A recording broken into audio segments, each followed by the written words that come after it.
नमस्कार, स्वागत है आपका सिविल हिंदी पीडिया पे। मेरा नाम है अभिषेक। इस वीडियो में हम बात करने जा रहे हैं नीति आयोग के 10 वर्ष। ठीक है, चलिए स्टार्ट करते हैं। संदर्भ। तो नीति आयोग ने अपनी स्थापना के 10 वर्ष पूर्ण कर लिए हैं। चलिए, आप सभी को पता है कि नीति आयोग की जो स्थापना की गई थी वो 1 जनवरी 2015 को की गई थी। ठीक है, तो हम इस तरह से नीति आयोग को स्थापित हुए अब पूरे 10 वर्ष हो चुके हैं। नीति आयोग फुल फॉर्म क्या है नीति आयोग का? National institution for transforming India. ठीक है, NITI नीति। भारत सरकार गवर्नमेंट ऑफ इंडिया का एक प्रमुख नीति थिंक टैंक है जो देश के लिए रणनीतिक दीर्घकालीन नीतियों और कार्यक्रमों को आकार देने में महत्वपूर्ण भूमिका निभाता है। नीति आयोग का परिचय। स्थापना कब की गई? तो नीति आयोग राष्ट्रीय भारत परिवर्तन संस्थान है ना, NITI 1 जनवरी 2015 में स्थापित एक सरकारी थिंक टैंक है। इसका उद्देश्य क्या है? इसने योजना आयोग का स्थान ग्रहण किया जिसका उद्देश्य था सतत विकास, नीति नवाचार और शासन सुधार जैसी समकालीन चुनौतियों पर ध्यान केंद्रित करना था। ठीक है, संरचना कैसी है इसकी? इसका नेतृत्व प्रधानमंत्री द्वारा अध्यक्ष के रूप में किया जाता है। तो ये देखो, जो ऑब्जेक्टिव वन डे एग्जाम होते हैं उसमें ये क्वेश्चन पूछ लिया जाता है कि नीति आयोग के अध्यक्ष कौन है। सबको पता होना चाहिए, प्रधानमंत्री होते हैं। ठीक है, जबकि उपाध्यक्ष और CEO कार्यकारी कार्यों का नेतृत्व करते हैं। ये चीज बहुत इंपॉर्टेंट है। क्या? नीति आयोग ना तो संवैधानिक निकाय है अर्थात संविधान द्वारा निर्मित नहीं है, और ना ही सांविधिक निकाय है अर्थात संसद के अधिनियम द्वारा निर्मित नहीं है। ना तो ये संवैधानिक है ना ये सांविधिक है। ठीक है, आगे बढ़ते हैं। शासित निकाय। तो इस निकाय में कितने लोग होते हैं? देखिए, भारत का प्रधानमंत्री होता है। इसमें राज्यों और केंद्र शासित प्रदेशों के मुख्यमंत्री शामिल होते हैं। दिल्ली, पुडुचेरी को छोड़कर केंद्र शासित प्रदेशों के उपराज्यपाल होते हैं। नीति आयोग के उपाध्यक्ष होते हैं और नीति आयोग के पूर्णकालिक सदस्य भी होते हैं। ठीक है, तो नीति आयोग की भूमिकाएं क्या है? नीति निर्माण और रणनीतिक परामर्श। तो यह केंद्र और राज्य सरकारों को रणनीतिक और तकनीकी परामर्श प्रदान करता है। ठीक है, तो पहला काम क्या है नीति आयोग का? नीति निर्माण करना और रणनीतिक परामर्श करना। किसके साथ? केंद्र और राज्य सरकारों के साथ।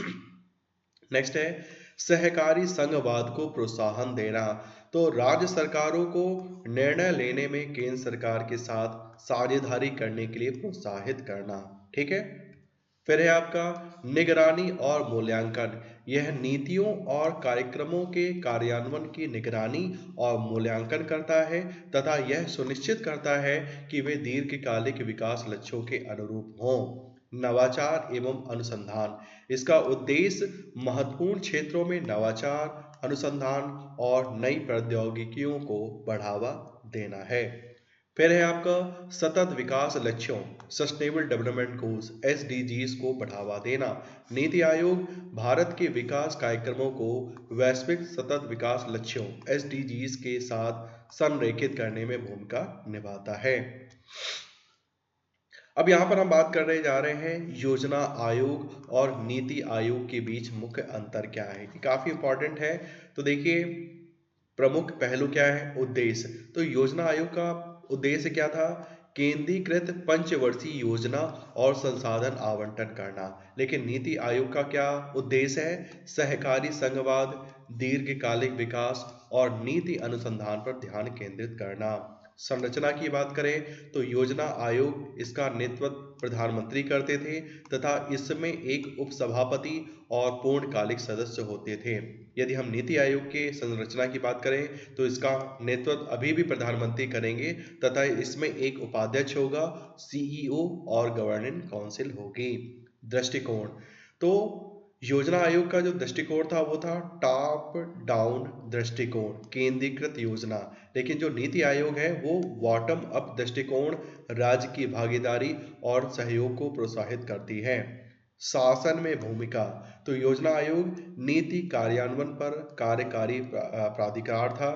वहीं पर नीति आयोग का परामर्शदात्री निकाय है और प्रत्यक्ष परिवर्तन शक्ति के बिना इसको मान्यता मिली है। ठीक है, पंचवर्षीय योजनाओं की बात की जाए तो पंचवर्षीय योजनाएं तैयार की गई और उनका क्रियान्वयन किया गया, लेकिन नीति आयोग पंचवर्षीय योजना तैयार नहीं करता है बल्कि दीर्घकालिक नीतियों पर ध्यान केंद्रित करता है। तो सरकार ने योजना आयोग के स्थान पर नीति आयोग क्यों स्थापित किया? इसके कुछ रीजंस हैं। पहला है लोचशीलता की आवश्यकता। तो नीति आयोग का लक्ष्य विकास के लिए अधिक लोचशील अनुकूलनीय दृष्टिकोण का निर्माण करना है। नेक्स्ट है आपका सहकारी संघवाद। योजना आयोग की इस बात के लिए आलोचना की गई है कि उसने निर्णय लेने में राज्य सरकारों को पर्याप्त रूप से सम्मिलित नहीं किया गया था। तो ठीक है, एक योजना आयोग की ड्रॉबैक था, आलोचना की जाती है कि जब वो कोई भी निर्णय लेते थे उसमें राज्य सरकारों को पर्याप्त रूप से सम्मिलित नहीं करते थे। ठीक है, नवाचार एवं अनुसंधान पर ध्यान। तो नीति आयोग नीति, नवाचार, सतत विकास और प्रौद्योगिकी पर ध्यान केंद्रित करता है, जबकि योजना आयोग का ध्यान मुख्य रूप से संसाधन आवंटन एवं निर्धारित लक्ष्यों पर था। हमने पहले से ही टारगेट बना लिए होते थे, 5 साल में उनको हम कंप्लीट करने की कोशिश करते थे, अचीव करने की कोशिश करते थे, और जो भी संसाधन थे उसका बंटवारा करने का काम किसके पास था? योजना आयोग के पास था। फिर है विकेंद्रीकरण, डिसेंट्रलाइजेशन। तो नीति आयोग का उद्देश्य राज्यों को उनकी विशिष्ट आवश्यकताओं के अनुरूप विकास नीतियां तैयार करने के लिए अधिक स्वायत्तता प्रदान करना है। ठीक है, तो जिसकी जैसी रिक्वायरमेंट है उस हिसाब से उसको आवंटन किया जाए। इस समय नीति आयोग की चुनौतियां क्या हैं? सीमित अधिकार। तो देखिए, अभी भी नीति आयोग को सीमित अधिकार ही मिले हैं। जैसे नीति आयोग के पास अपनी सिफारिशों को लागू करने के लिए कार्यकारी शक्तियों का अभाव है, जिससे महत्वपूर्ण परिवर्तन लाने की इसकी क्षमता सीमित हो जाती है। नेक्स्ट है राज्यों और केंद्र के बीच समन्वय। तो सहकारी संघवाद पर जोर देने के बावजूद राज्य सरकारों और केंद्र सरकार के बीच प्रभावी सहयोग प्राप्त करना एक चुनौती बना हुआ है। यदि सेंट्रल गवर्नमेंट किसी और पार्टी की है, स्टेट गवर्नमेंट किसी और पार्टी की है, तो इनमें जो संवाद है उतना अच्छा नहीं होता है, जो कॉपरेशन होना चाहिए उतना अच्छा नहीं हो पाता है। अभी भी वो चुनौती बनी हुई है। नेक्स्ट है आंकड़ों का अभाव। तो नीति आयोग नीतियों के निर्माण के लिए सटीक आंकड़ों पर बहुत अधिक निर्भर करता है, लेकिन राज्यों से प्राप्त असंगत या अपूर्ण आंकड़े प्रभावी नीति निर्माण और निगरानी में बाधा उत्पन्न करते हैं। तो मैंने वही बताया कि मान लीजिए जो गवर्नमेंट आपकी सेंट्रल पर है, उसके अलावा कोई दूसरी पार्टी किसी स्टेट को में राज कर रही है, तो वो डेटा जो भेजते हैं वो असंगत होता है या अपूर्ण डेटा भेजते हैं। जो कॉपरेट करना चाहिए वो कॉपरेशन नहीं मिल पाता है। फिर है संसाधन की कमी। तो सीमित संसाधन एवं प्रतिस्पर्धी प्राथमिकताएं प्रायः नीति आयोग के लिए अपनी योजनाओं और पहलों को पूरी तरह से लागू करना चुनौतीपूर्ण बना देती हैं। फिर है परिवर्तन का प्रतिरोध। कुछ राज्य और राजनीतिक संस्थाएं नीति आयोग की पहल का विरोध करती हैं, विशेषकर यदि उन्हें लगता है कि उनकी स्वायत्तता को कमजोर किया जा रहा है या स्थानीय आवश्यकताओं के साथ संरेखण की कमी है। ठीक है, तो कुछ राज्य बहुत सारा विरोध भी करते हैं नीति आयोग की जो रिपोर्ट्स होती हैं नीति आयोग की। कुछ कुछ तो यही बोल देते हैं कि नीति आयोग की जो रिपोर्ट है फर्जी है, इस टाइप की चीजें भी देखने को मिली हैं। तो नीति आयोग की बहुत सारे जो इनिशिएटिव होते हैं उसका बहुत सारे राज्य विरोध भी करते हैं समय समय पर। फिर है भारत के लिए नीति आयोग की विजन योजनाएं। तो क्या क्या विजन योजनाएं बना रहा है भारत के लिए नीति आयोग? तो 2030 के लिए एजेंडा क्या है ये? गरीबी, शिक्षा, स्वास्थ्य देखभाल, ऊर्जा, स्वच्छ ऊर्जा, लैंगिक समानता को संबोधित करके सतत विकास लक्ष्यों, सस्टेनेबल डेवलपमेंट गोल्स को प्राप्त करने पर ध्यान केंद्रित करता है। दूसरा है आपका 15 वर्षीय विजन दस्तावेज।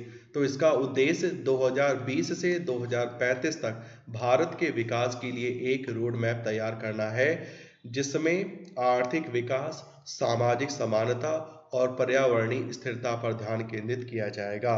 और लास्ट है डेटा और नवाचार पर ध्यान केंद्रित।